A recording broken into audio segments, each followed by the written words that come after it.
Right, it is bye week, so the Buffaloes are playing nobody this week, Adam. But 3-0, off to a great start, and let's kind of recap first off, real quick, the first 3 weeks and your impressions. Well, first off, you enjoying the bye week?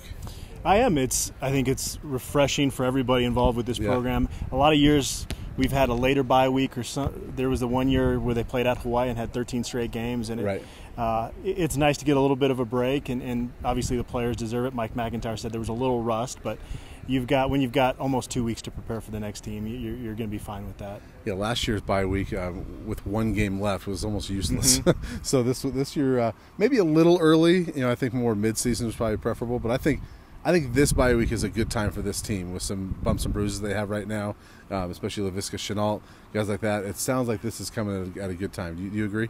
Yeah, you've got Juwan Winfrey. You want to get him back in the mix. Mm-hmm. James Stefano has the groin issue that another week will help him, you would think. And he loves us mentioning that, by the way. He loves us mentioning that.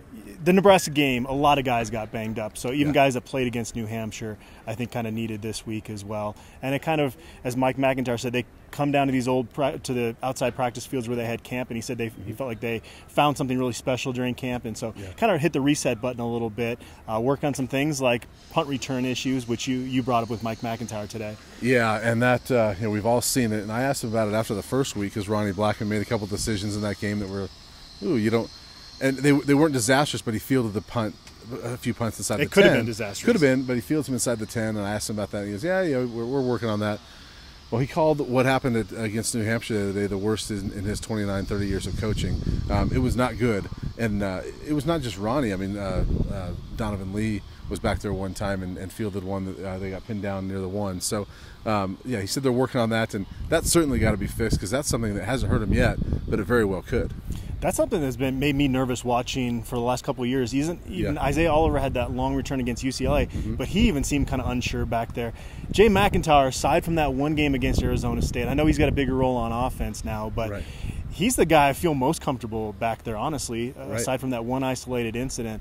We'll see. Maybe he could get in the mix. We know he's been fielding them in practice. Well, I think it's interesting, too, and I know they know their personnel, but when Nelson Spruce was here, nobody had a bigger role on offense than Nelson Spruce, and he was the punt returner. And so, to me, I would, for years they were kind of going with that sure-handed philosophy, and if that's what they want to do, Jay seems like he'd be the guy. Yeah. Another interesting thing was it seemed like Colorado could have basically named their score against New Hampshire, against Colorado State. Haven't been a ton of instances where they've had that ability to run up a score on another team.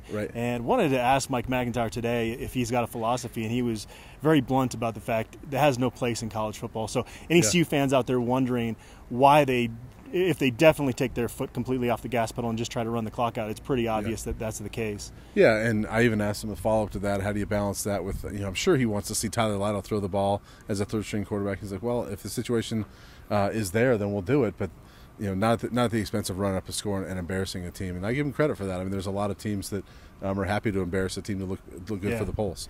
Well, and also Tyler Lytle throwing a pass and mop-up duty against other team that's already had their will broken. I don't know how much you're really learning from that. Now, if it's a close game, I mean, that type of environment is when you really learn and gain a lot from reps. I don't think you're really gaining a whole lot at the end of a game when you're up by 50 points. So Buffs are 3-0. We could do our first quarter MVPs at this point. Is it obvious? It's very obvious. Well, I think it's obvious on defense for sure. Nate Landman, but I think Mustafa Johnson. You can't talk about that without mentioning him. He's been the most disruptive defensive lineman we've seen here at CU in a long time. So is it so obvious on offense who the MVP is right now? Yeah, because Laviska Shenault is so versatile and allows Montez to look as good as he has. It's not a lot of long passes. It's a lot of shorter routes that are racking up a lot of yards for Steven Montez. And don't get me wrong, he's played really smart football through 3 weeks, and you like what you've seen out of him, especially from a leadership standpoint. Some people question that. Even we had conversations about that, and he's really stepped up in that regard. But I mean, there's people nationally talking about Laviska Shenault as a possible. I know you mentioned that receivers don't really win Heisman's, but if Colorado wins the Pac-12 and Laviska Shenault puts up great stats, he's going to be invited there. And I'm not predicting that's going to happen at this point, but he'd get votes. I'm not sure he'd be invited, but I think he'd get a lot of votes. And I agree with you that Shenault's been the offensive MVP, but I think that Steven Montez has been very close in that regard. And I love the way Steven's played so far. I think he's been a better leader than people were giving him credit for over the summer. I think he's played with a lot of composure, and so I agree. I'd go with Laviska and Nate Lamon, but Mustafa Johnson and Steven Montez are the clear number twos as well. Well, it's been nice you hear all preseason, Mustafa Johnson, really through spring ball and camp. And Nate Lamon, you saw the switch with Drew Lewis. Yeah. These things that we thought were going to happen have shown himself through 3 weeks, and even more so than maybe we expected. It's always nice. It kind of reminds me of 2016 again. You have all this positive stuff that you hear in the preseason and actually has manifested itself out there. And this team has really passed the eyeball test through 3 games, whereas last year, even when they were 3-0, I mean, there were fans, media. We were all concerned about this football team. Yeah, it wasn't a good-looking 3-0 last year. But one last thing before we get out of here, I want to ask you, since you're the recruiting guy, Cameron Farrar, decommits from Colorado, goes with Oklahoma State instead. I guess Oklahoma State getting them back for Israel Antwine or something like that. But a surprise to you at all? No. He took a visit to TCU right after he visited Colorado, and it seemed like location was going to play a role.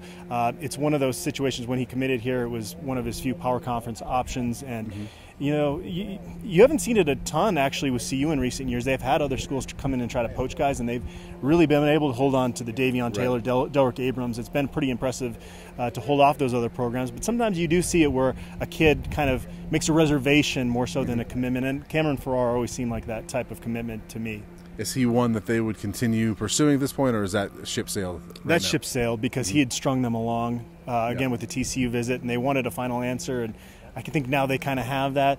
And Maurice Wilmer is 6'1", 205, similar body type to Cameron Farrar, and he was just on campus for an official visit last weekend. So I think there's a potential that he could be a replacement there. Awesome. Well, that'll do it for us for now. We'll come back a little bit later, a little closer to UCLA. We got more than a week to go. We'll preview that game later on.